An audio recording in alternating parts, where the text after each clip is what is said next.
Hello, my friends, and welcome to ROBB Radio. I thought there's so many songs I like, and I thought here's a song that was made popular by, in some circles, made popular by Rod Stewart. And the truth is, though, it was actually penned by good old Tom Waits. And it wasn't the only time that Rod borrowed some of Tom's material.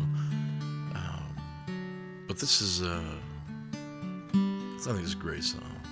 You think you recognize it? Outside another yellow moon has punched a hole in the night time, yeah. I climbed through the window and down to the street, and I'm shining like a new dime. Downtown train's a fool, yeah, full of all those little Brooklyn girls. They try so hard to break out of their little world, yeah. But you wave your hand and they scatter like crows. They have nothing that will ever capture your heart.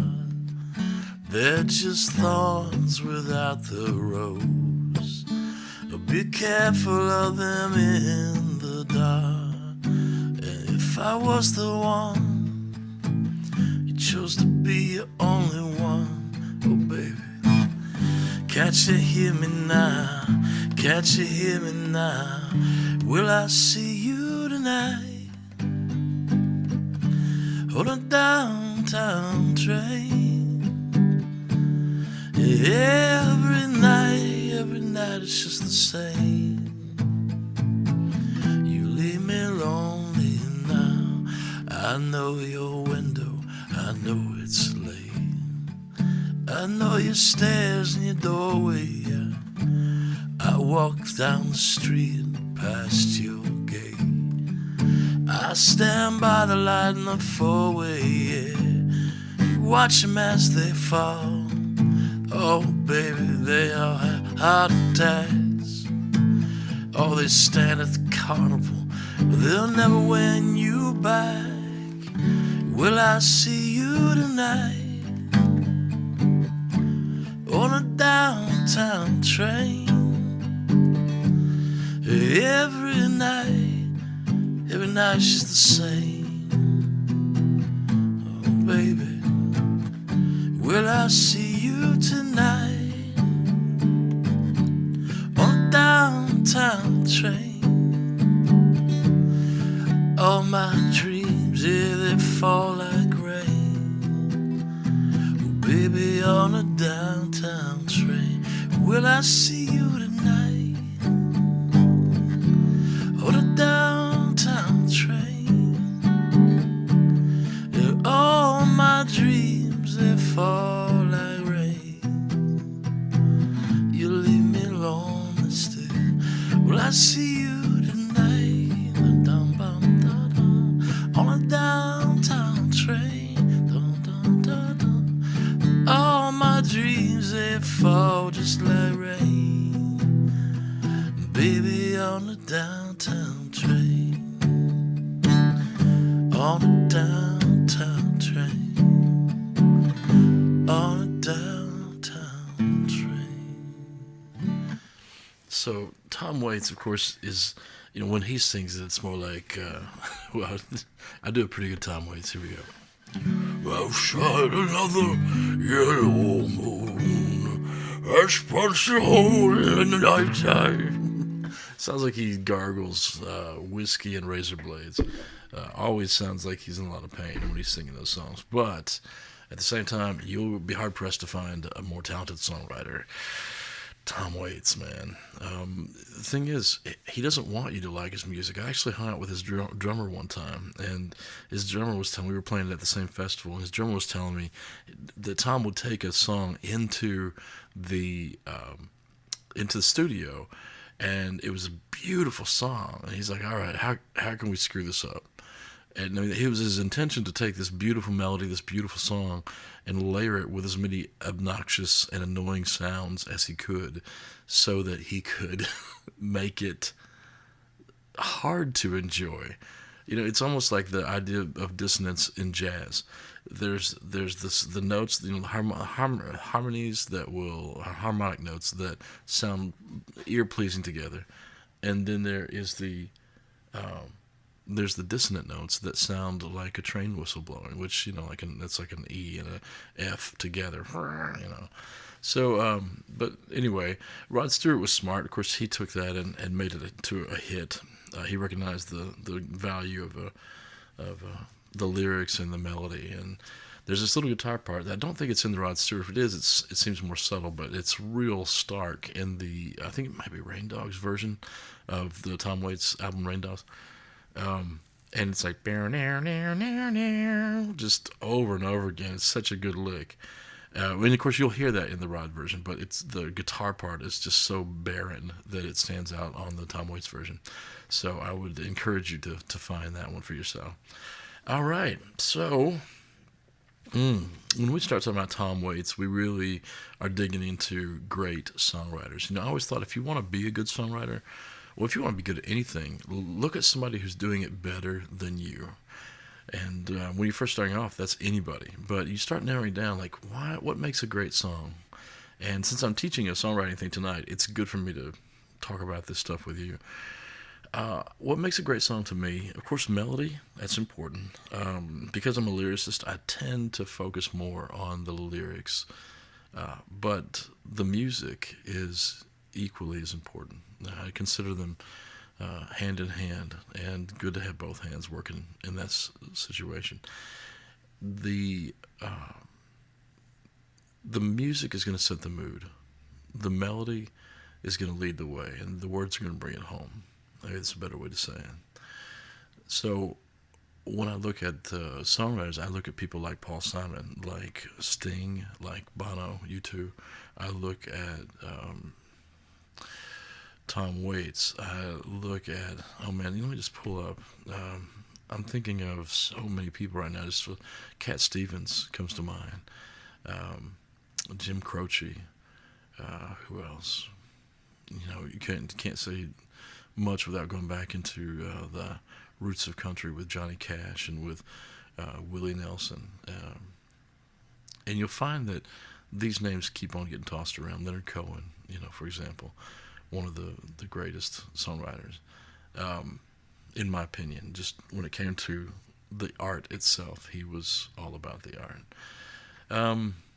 So what makes all these people great? Well, of course, great is a matter of opinion. So one person says great, another person does not. But I will say, to me, things that made these songs, these people, great songwriters, were the fact that they cared about all of those things and that they excelled. I don't think it takes. I think anybody could write a hit song. I think that to write a great song, though, one that just captures me. Queen's another.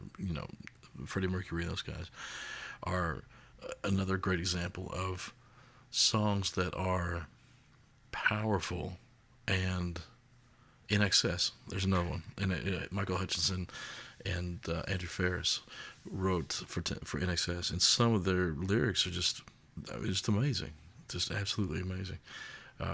It'd probably be a dream to get to write with Andrew Ferris, because the way he writes is so just poetic. It's beautiful. All right, so now that I've talked about this, let's play you a real song, since this is ROBB Radio. If you haven't pushed subscribe yet, please do, and please share this with your friends. Push the bell if you want notifications as to when the next ROBB Radio comes out. And thank you for joining us on episode 9. I'm pretty sure all that was out of order, but you guys get the point. All right, so here is the first song. I'm tired and I'm lonely, dive into the desert with me as I need somewhere to lay my head. Peel away your second skin as I would like to climb within. We can take the blanket for a bed. So stone me, yeah. Stone me, yeah. Stone me.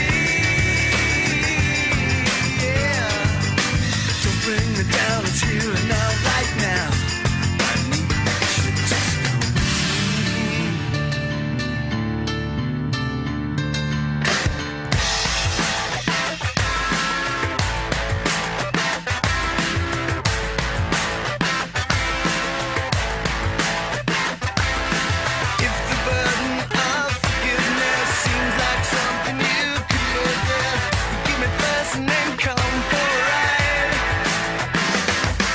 I am tired and I'm lonely. Dive into the desert with me, lay with me beneath the burning sky. So stone me, yeah. Stone me, yeah. Stone me, yeah. Don't bring me down, it's here and now, right now. I need you to stone.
And there it is. A little bit of ROBB Radio. I reached back into my childhood. I should say childhood. I guess that was more somewhere between adolescence. And I found some music from a band called Wire Train. If you go searching on Spotify, you won't find this song. You won't find this album on it. I don't know why. I don't know if they were ashamed of it or just didn't. I mean, it was politically correct. No, not at all. It's offensive. Well, one of the funniest lines in there is, "I don't F with no Buddha, and Buddha don't F with me. I can see no heaven in his eyes." And he insults pretty much every religion, though, so I feel like that's pretty solid. You know, they're keeping it all the way across the board. As a Christian, I'm not offended by that. You know, as a matter of fact, I'm going to play you a song from Vampire Weekend, and their album that they put out was called Modern Vampires of the City, and I put it out, and it was 2014. I didn't even start listening to it until maybe 2016, 17. I'm not like, this is not one of those bands that I then found out. I heard about them, and I heard basically from their first album, I'd heard Oxford Comma, which the first line is, "Who gives a F about an Oxford Comma?"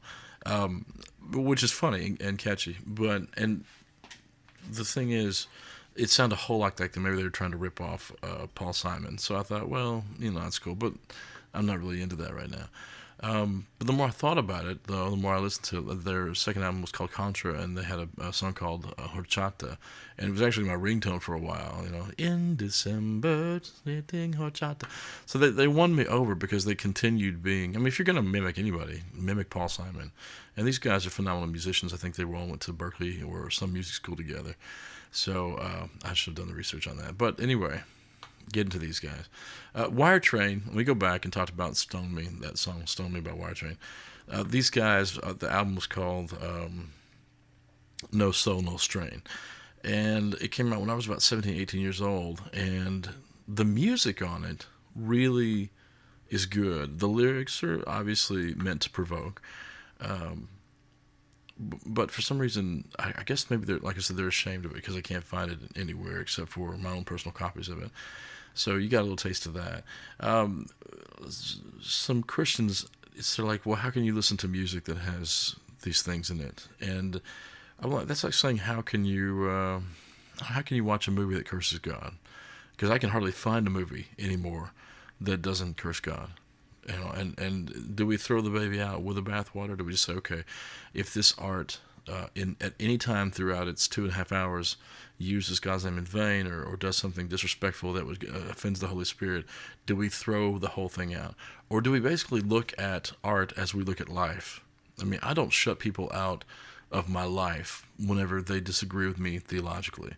Whenever they're like, man, that's not true, and this is true. I'm like, all right, that's what you believe. It is what it is. I'm not going to change you by unfriending you. I'm not going to change you by being a jerk and yelling louder and saying that, the way I believe is more important. Jesus loves you. That's not going to work. So my thought is you cannot shield yourself from everything that you disagree with for two reasons. One, it's impossible. Two, why would you want to? That which does not change you will make you stronger. And that's a philosophy that I firmly believe, I fully believe, I firmly stick to it. We've come to this point in our society where, or at least we have, and I hope that it's just a passing point and the pendulum is swaying and continuing to sway rather than being stuck there. But where we can't disagree with people without unfriending them. And what that tells me is that we have, as a community and as a world, while we have more ways to communicate, we are taught less how to communicate in those mediums. For example, Facebook is a great place to say, hey, here's an idea. It is a terrible place to discuss said idea. Here's a political idea, here's a spiritual idea. Facebook is best left for funny memes and for selling things on Marketplace. It is definitely not a place to discuss because people cannot read your inflection. They cannot see you smiling. They cannot tell whether or not you're joking whenever you send them a message or whenever you're doing it. And it's so easy to lose connection with somebody, say, for example, that you don't have a connection with, already connected with.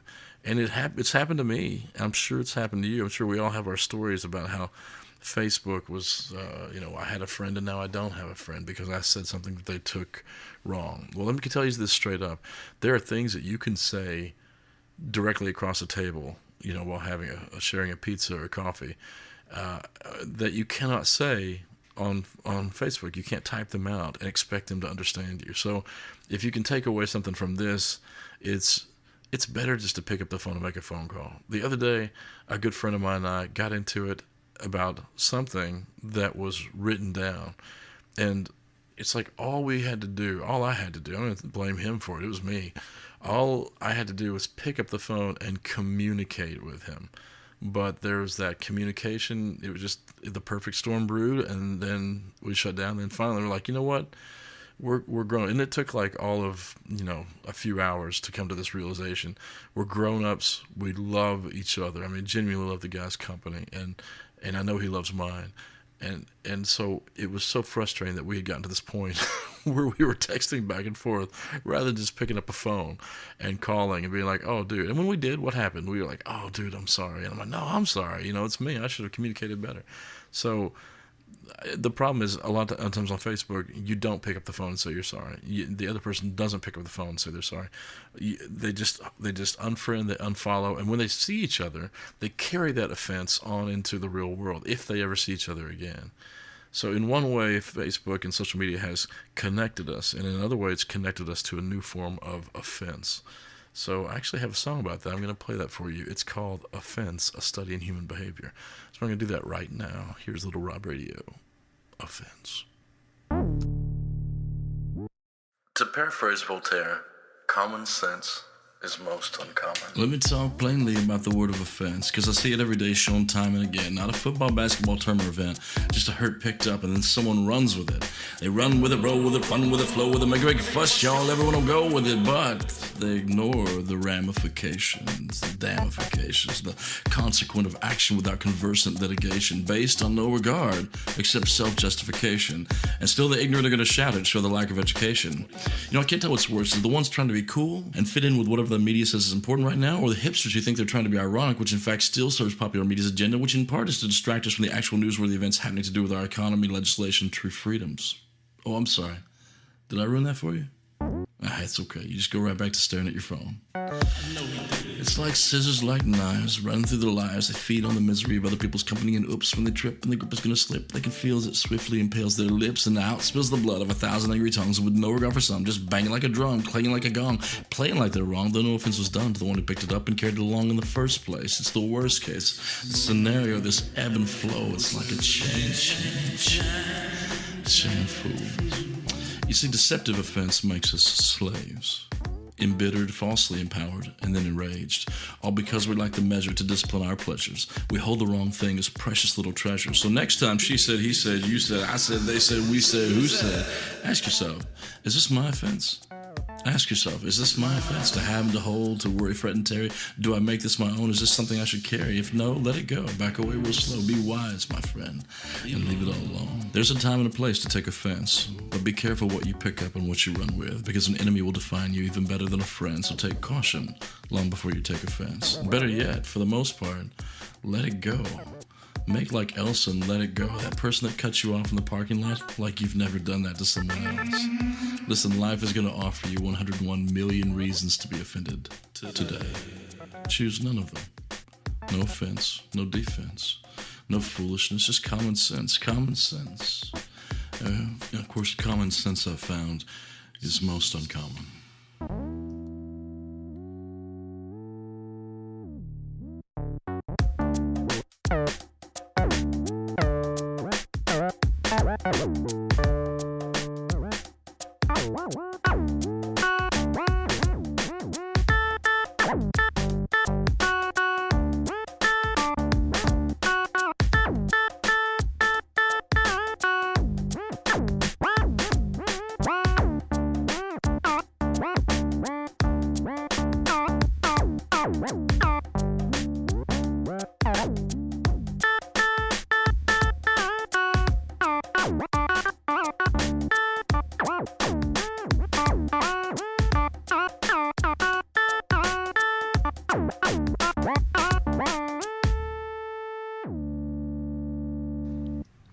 So I don't know if you like that or if you were offended by that, but either way, it doesn't really matter, because if you dig what I do, you're going to keep on digging it. And if you don't dig what I do, then you're probably going to leave and never come back.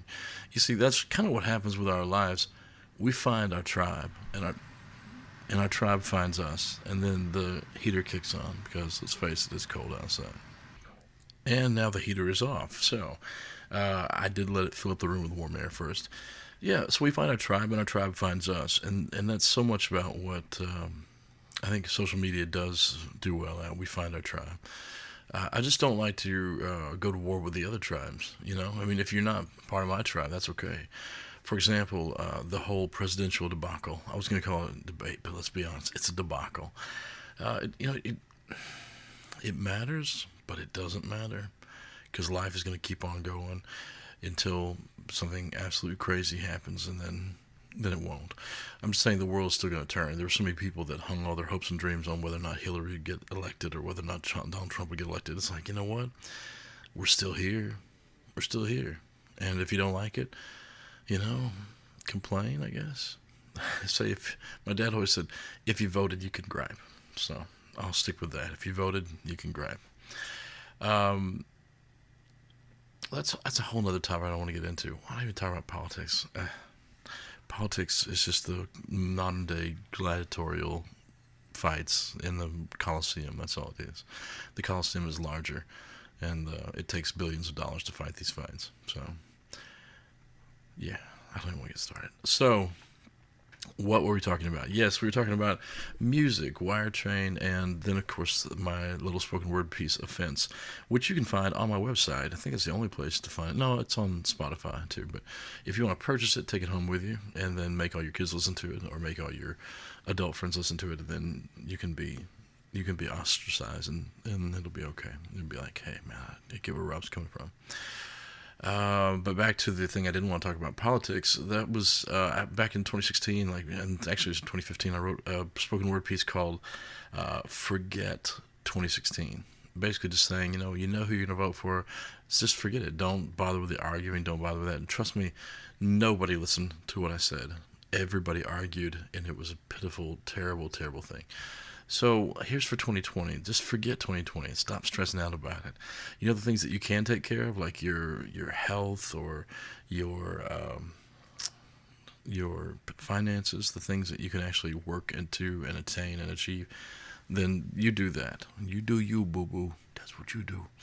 All right, I'm going to slap you with another song. What should I get you? Something amazing, because you deserve the very best. Since we're doing obscure songs from my childhood, I'm going to go with a band called Dramarama. One of my favorite bands. You know, so I learned something about my songwriting when I was thinking about this. The bands like The Replacements and Dramarama and Wire Train were really inspiring to me as a songwriter, and none of them really ever made huge, big hits. Now, they were very successful, and especially amongst their group of people, their tribe. But they were never like pop star material. That's never who they were. Same thing with Tom Waits and the other guys that we talked about in episode 8. But I think that my songwriting was shaped by these guys, these really, really great songwriters. So one of these days, I'm going to really write a great song. Or maybe I already have. Well, you figure that out. It's not for me to say. It's for you. But here is Dramarama, one of my all-time favorite bands. I know most of the lyrics to most of their songs. And they only had one pseudo-hit single. It's called Anything, Anything. I'm not going to play that for you. I'm going to play something different. I'm going to play you... This is my scenario, phonograph and radio. I've written everything I know that I have ever seen. Get it started with a bang. Meet a pretty girl who sang the famous song of love at 17. Oh, alone in a barroom. Alone in a barroom.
Of course, when I hear that, I flash back to me and Ben Smith playing some music everywhere we go, and we'd change that into I'll stop the world and melt with you. Because let's face it, there's only 12 notes in all of music, and, well, in all of Western music, there's probably 18 when you count semitones and stuff, but that's really used for Indian music or music native to a culture that's more Eastern. We consider it Eastern. So, but 12 notes. If there's only 12 notes, there's going to be plenty. There's only like, 3 major chords. So we're going to hit that 1, 4, and 5, and people are going to be joyful because it's 1, 4, and 5. Throw in a minor 6, maybe a minor 3 if you want to spice things up. Diminished 2, augmented 7th, and all of a sudden you've got an amazing song. But not to fret. I used to worry about that. I'm like, you know what? Jesse James, just like Jesse James, sure sounds a lot like I Don't Want to Miss a Thing by Aerosmith. Actually, it's the other way around. Aerosmith sounded like Jesse James from Cher. And I used to pick out all these things. Of course, Madonna was ripped off with Express Yourself. Lady Gaga's Born This Way is literally the same song. You can lay it over the top and just change the lyrics. But there's only a certain amount of music, a certain amount of notes in music, 12, and so you only have so many times before you're going to copy somebody else. The trick is you try not to, and if you're trying not to, then it'll show. And whenever it does happen, when plagiarism happens, if it's non-intentful plagiarism, then, well, that's part of life. The whole thing, whenever, was it $7 million or $9 million that was awarded to the Marvin Gaye family because Alan Thicke's son, Robin Thicke, was considered a plagiarist with Pharrell because of their Blurred Lines song, which, by the way, let's just talk about Blurred Lines for a second. Blurred Lines is a catchy song, and I think it stands by itself. I would not necessarily have equated it to Gotta Give It Up by Marvin Gaye, but some people obviously did, and it was worth $9 million to the family of Marvin Gaye. But I think, though, I think that Marvin's family, no disrespect to them, because he certainly, he was shot by his father. That's how he died. He was a beautiful, beautiful man, beautiful songwriter, beautiful voice, and he did not deserve the death that he was given. He stopped his dad from beating his mom, and then he went to bed, and his dad came in there with a gun later and shot him and killed him. Talk about jacked up, right? It was. But I do think that when I think of plagiarism and I think of Blurred Lines, I think, first of all, it's a wretched song. It really is. Like, the whole scenario behind what Robin Thicke is trying to express with that song is so bad, given the video. And, of course, his marriage crumbled shortly after that. His career was put on task because it's very overtly sexualized and not to the favor of the women. So you can overtly sexualize as long as women are in favor, but not whenever it's a man doing it, because, let's face it, men have subjectified women long enough. All right, so here's the problem, right? You think about this song, and it could have been such a killer song if he would have written it to his wife. When he's like, you're the hottest chick in this place, could have been chick instead of the other word. And it could have been a man trying to come on to his wife in a club. Just something kind of like, you're a bad girl, you're a good girl, all that kind of thing. But the whole time, it was his wife, so he's going to take her home. Really sweet, But then they wouldn't have had topless, supermodels roaming around and bouncing balls and whatever else they were doing. So I feel like it was an opportunity missed. Of course, the next album, I think he spent trying to get his wife back, and it never, the last I heard, it didn't work. And that's a tragedy, because it was avoidable. And the song itself, it was good. I mean, it's a really super catchy song. If you want to find a version that you can really get behind, Weird Al did a parody, and it's called, I can't forget what it's called, but it's something about punctuation and capitalization and grammar, basically. So you need to check it out. If I had it, I'd play it for you, but I don't. But what I do have to play for you is something else. Let's keep going on that theme for my 1718. I'm going to play a little Jane's Addiction for you. Jane's Addiction's, Perry Farrell vocals and Dave Navarro on guitar. Dave Navarro went on to play with the Red Hot Chili Peppers. after Hillel Slovak passed. I think they had John Frusciante, and then after John Frusciante, they had Dave Navarro for a while. I think John's back with him again. Phenomenal musician, and this song really struck me whenever I was a young skateboarder, 14, 15 years old, just as a song that was big.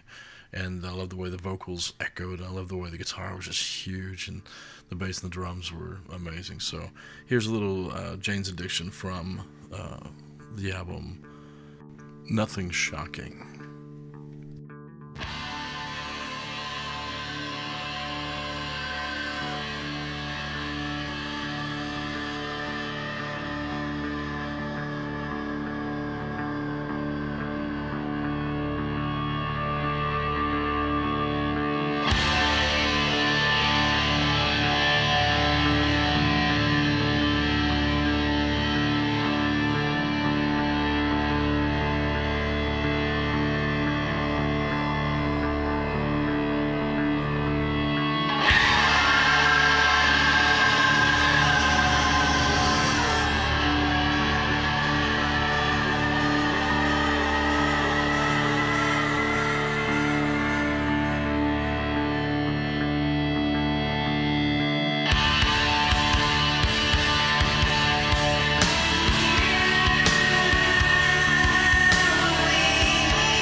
And there was a little Jane's Addiction.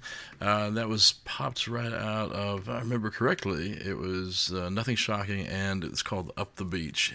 And that one burst into the song Ocean Size. Of course, I listened to this stuff on cassette tapes, so to me, they all blended together. It wasn't until later I had to go back and read the liner notes and find out what they were. But catchy songs, of course. Not suitable for kids. Probably wouldn't play some of those for kids, but Idiots Rule, Summertime Rolls, Ted Just Admit It, Ocean Size, Thank You Boys, Pigs and Zen, and of course Jane Says. Jane Says is like their staple song. I played that the other day at a show. Super easy chords, just G and A back and forth.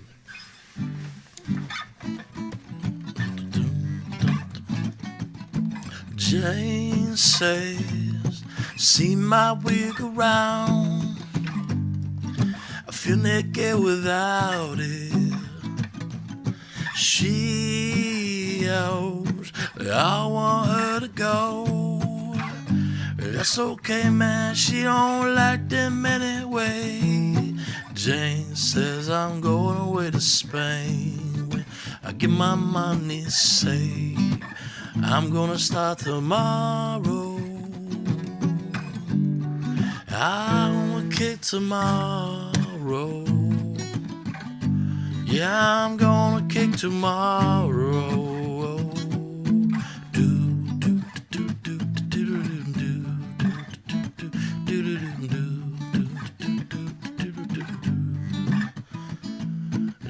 is mad, and she starts to cry. Yeah, she take a swing, man, she can't hit. Don't mean no harm, she just don't know, don't know what else to do about it. Jane goes to the store at 8. And she woke up on St. Andrews. She waits, gets her dinner there. Yeah, she pulls her dinner from her pocket. My favorite line right here, because you know someone like this, and I know someone like this, and sometimes I feel like I have been someone like this. Jane says, I ain't never been in love. I don't know what it is. I only know if someone wants me. I want them if they want me. I only know they want me. Oh, Jane, sweet, sweet Jane. The Lou Reed right here for you. Anyone who's ever had a heart, yeah, wouldn't turn around and break it. Anyone who's ever played a part, you wouldn't turn around and hate it. Jane, oh, sweet, sweet Jane. So yeah, that's just the way I play when I play it live. Of course, I've got this microphone amped up and the gain's up pretty high, so I'm trying not to blow you guys out. I'm trying to blow my ears out, so it's a little more chill. It'd be like at a super chill show, like sitting around a campfire is what that would sound like. Lou Reed did Sweet Sweet Jane. Of course, a lot of people heard Sweet Sweet Jane for the very first time whenever the Cowboy Junkies did a version of it, and off their album The Trinity Sessions, and that was recorded live with one microphone, unbelievably, up in Vancouver or British Columbia. And it was it was a powerful album, simple, had Misguided Angel and had a few others on there. You know, throughout the years, I diametrically am opposed to some of the words that have come out of their mouth lyrically, but Margot Timmons' voice and Michael Timmons, his guitar playing, it's just, you know, I mean, that's just it. We can agree to disagree on things. We can appreciate beauty, even though that beauty doesn't line up with our theology or our doctrine. I'm not one of those people who thinks, you know, we can all coexist. I think some religions have a built-in fundamental flaw. You know, you can't coexist with somebody whose religion tells you they must kill you. You know, that just doesn't work. You know, it really doesn't. Now, if they ignore their religion and they're you know, they forget that part of their religion, you know, then they're not being good at their religion. But so are they? Is that even their true religion? Who knows? But what I do think we can do is we can appreciate beauty in art. And it doesn't have to agree with everything I agree with. I can just appreciate for the simple fact that it's something beautiful has been made, and I can appreciate that. All right, my friends, it's come to the end of this session of episode 9 of the ROBB Radio. And I hope you guys are enjoying this. Please subscribe and please push the bell so you'll see whenever any one of these come out. If you'd like to if you'd like to advertise, I would love for you to advertise with me, and we can talk about all that by giving me a shout on my email, sgnrobb@yahoo.com, and Rob has 2 B's in it. If you also know some bands that would like to have their music played on ROBB Radio, I would love to open it up to music from people that I just get to know organically. That would be great for me, and it'd be great for the radio show. So hope you enjoy it. God bless you. Have a beautiful, beautiful day. See ya.